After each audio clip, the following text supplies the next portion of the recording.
السلام عليكم سيتين سلام فيعنو سوماليين وان جعل ولاليه سيتين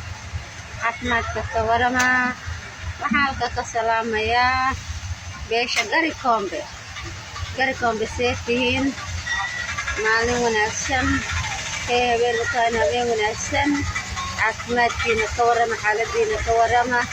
wargeliyo hadda leema yaqaan leemana arkeen inta ku nooshiin horta walaalayaal awaday ma arko hadda maanta xaaladiina bal ka warama wixii garikombe luqaha soo kala andadka ka barteeba gariyo meeshan ka hadlayo wili ma arkin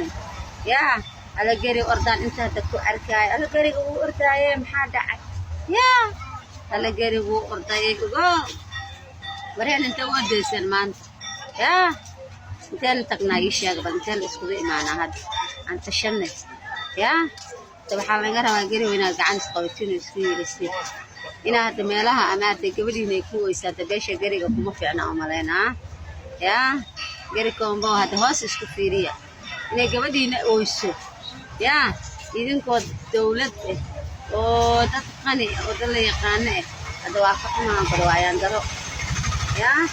xaalka iga warama adeer awow afka seetiin laba fiicna daaro ismaaciil aylaan fi waan jecel idinkana waan salaamay dadkayga qaniga dadkayga oo sharafta leh hadda waxaan leeyahay sharaf ku noolaada wanaag ku noolaada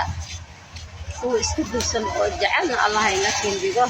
daarooda guuleysta ayaan leeyahay guuleysta hortiina u socda aan maleeyaa duqdaara ismaaciil ma cabsado gadaashiisa weligiis kama cabsan hortiis u socon jiri daarooda waxaan leeyahay hadda gacanta isku dhegaan leeyahay diinta iyo dalka iyo dunida isku haystaan leeyahay noolaada walaal jira waxaan rabaa inaan indhoo hambaliyo ilaahay ma aragtay meel alle meesha adduunka ka joogtiin allah inuu amaadsado laba loo kala ordayaa hal isku dubnaadaan ilaahay ngada dhigay waxa uu daarada ismaaciil dhalay kuwa isjeclaado isku duubta allah inga dhigo kuwii isjeclaadana allah inga dhigo hadda ree aabbaa la dhahay ree aabboo hal far noqdaa in leeyahay kala daasanaanina haddaa isku deganaatiin guul baan gaaraynaa haddaan kala daasanana cadowgaa naga faa'iidaysanaya waxaan in leeyahay walaalahayga sharafta leh hal far aan noqonno daaro ismaaciil wuu ducaysan yahay hal far aan noqonno uma adeeryaal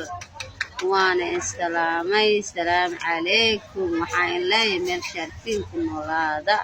caafimaad badan baan ilaahay subxaan qaadirka igada bariyay xaaladii